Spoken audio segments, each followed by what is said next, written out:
అయ్యా మాటలు ఏం చెప్తావో చెప్పు, మేము ఇక్కడ ఇంతమందిని కూర్చోబెట్టాను, మీరు అందరికి కూడా నువ్వేం బోధిస్తావో బోధించి వీరికి అని చెప్పి ఆత్మీయంగా చూడండి ఎంత ఘనతలోకి దేవుడు తీసుకొని వచ్చాడు కొర్నేలిని.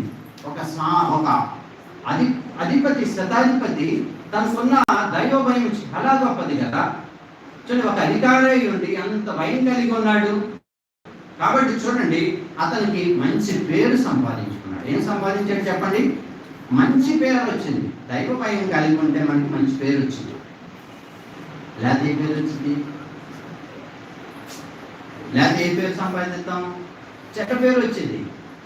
లేకపోతే ఏమవుతుందంటే నీ దగ్గర ఉన్నప్పుడు బాగానే మాట్లాడతారు, తర్వాత నేను గురించి చెప్పేటప్పుడు ఆయన సంగతి నాకు తెలుసులే, ఊరికి ఏదో ప్రార్థనకు వస్తాడు కానీ ఎక్కడ కూడా దైవ భయం కనపడినట్టు మాకు ఎక్కడ కనపడ్డు, బయట పనులు చూస్తే ఎట్లా ఉంటాయో తెలుసా.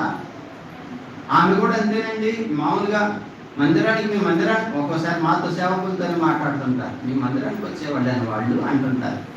అవునండి వస్తుంటారు, ఏమైంది ఏంటంటే ఏమి లేదులే నా బయట ఇలాంటి విషయాల్లో ఉన్నారు వాళ్ళు అంటారు, ఈ గొడవల్లో ఉన్నారు, ఈ తగాదల్లో ఉన్నారు, ఇదిగో ఈ కోర్టు వివాదాల్లో ఉన్నారు, ఇది ఈ కాంట్రాక్టర్లో ఉన్నారు, ఈ కేసుల్లో ఉన్నారు, వాళ్ళ కుటుంబ వస్తువులు బాగోలేదన్న, వాళ్ళ ఆర్థిక పరిస్థితులు, వాళ్ళ స్థితిగతులు ఏంటో అంతా కూడా ఏదో ఒక రకమైన స్థితిలో ఉన్నారు. భక్తి చూస్తే అది కరెక్ట్గా ఉన్నట్టు అనిపించట్లేదు, మాకు చెప్పలేక వాళ్ళు చెప్తూ ఉంటారు. కాబట్టి చూడండి మంచి పేరు సంపాదించాలి. అందుకంటే వాక్యం ఏమంటాడు? 22వ అధ్యాయం సామెతలో చెప్తాడు, ఏమంటాడు? మంచి పేరు కోరదగినది, వెండి బంగారంలో సంపాదించడం కంటే. కాబట్టి ఈయన యొక్క ఆధ్యాత్మిక జీవితంలో దైవ భయం ఆయనకి ఏం తీసుకొచ్చిందంటే నీతిని తీసుకొచ్చింది, మంచి పేరుని తీసుకొచ్చింది, ఆ ప్రజలలో మంచి ఖ్యాతిని అతనికి తీసుకుని వచ్చింది, మంచి ఘనత తీసుకొచ్చింది. ఏదో అధికారం చేస్తే రావాల్సిన ఆవశ్యకత లేదండి. మనం ఉన్న చోట చక్కగా దైవ భయంలో కనుక మనం ఉంటే దైవికమైనటువంటి నియమంలో ఎల్లప్పుడూ దేవుడికి ప్రార్థన చేస్తూ పాటలు పాడుతూ దేవుని ఆరాధిస్తూ అన్య సంబంధమైన ఆచారాల్లో మనం ఉండకుండా, లోకస్తులతో మనం స్నేహం చేయకుండా, విగ్రహారాధనలోను అపరాధ సంబంధమైన వాటిలోను లోకస్తుల మాటల్లో మనం చిక్కుకోకుండా ఒక క్రమ పద్ధతిలోను దైవికమైన నియమంలో మనం నడుస్తూ ఉంటే మంచి పేరు ఖ్యాతిని దేవుడు మనకి ఇస్తాడు. మనం ఉన్నచోట మంచి నీతిని మనకు అనుగ్రహిస్తాడు దేవుడు. కొర్నేలి తన జీవితంలో ఈ అనుభవం కలిగి ఉన్నాడు. 3 అనుభవాలు, 3 వ్యక్తులు మనం చూసాం. మొట్టమొదటి వారు అబ్రహాము, దేవునికి భయపడ్డాడు. తత్ఫలితం దేవునికి ఏమయ్యాడు? స్నేహితుడయ్యాడు, ఆశీర్వదించబడ్డాడు. చూడండి, 2వ వ్యక్తులు సిప్రా, పూయా, మంత్రస్థానులు కానీ దేవునికి భయపడ్డారు. రాజాధికారాన్ని కూడా ఏం చేశారు? నిర్ధరించారు. అందును బట్టి వాళ్ళ జీవితాల్లో వారు మేలు పొందుతున్నారు. వంశం ఏమయ్యే? అభివృద్ధి చెంది వారు విస్తరించారు, ప్రబలారని వాక్యంలో రాస్తుంది. జ్ఞానం వారికి ఇవ్వబడింది. దైవ భయం వారికి ఏం నేర్పించింది? రాజుకు సైతం కూడా చక్కని వివేకం కలిగిన ఆన్సర్ చెప్పగలిగారు. వివేకం వారికి అనుగ్రహించబడింది. దైవ భయం దేవుని స్నేహానికి దగ్గర చేస్తుంది, దేవుని ఆశీర్వాదాన్ని తీసుకొస్తుంది.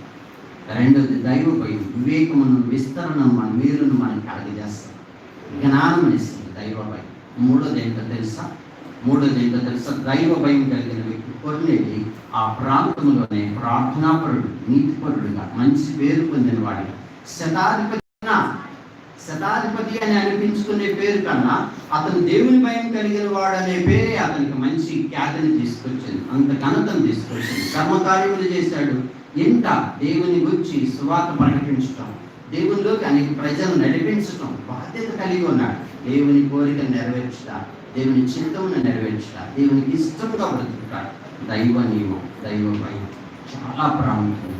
అందుకే వాక్యంలో చెప్తాడు, పాతాళమునకు నీ ప్రాణమును తీసుకునే వానికి భయపడాలి కానీ భౌతిక వాటి వరకు మనం ఏం చేయకూడదు. భౌతికమైన ఉన్న వాటిని బట్టి మనం ఎప్పటికీ కూడా ఏమవ్వకూడదు, భయపడకూడదు.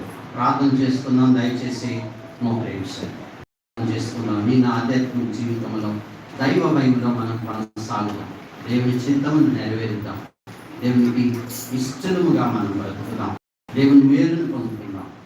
సిప్రా, పూయా వలె, అబ్రహాము వలె, కొర్నేలి వలె మన ఆధ్యాత్మిక జీవితాన్ని కట్టుకుందాం. మన బ్రతుకులో క్షేమాభివృద్ధిని పొందుకుందాం. ఎక్కడ నీవు దైవ భయంలో నుంచి తొలగిపో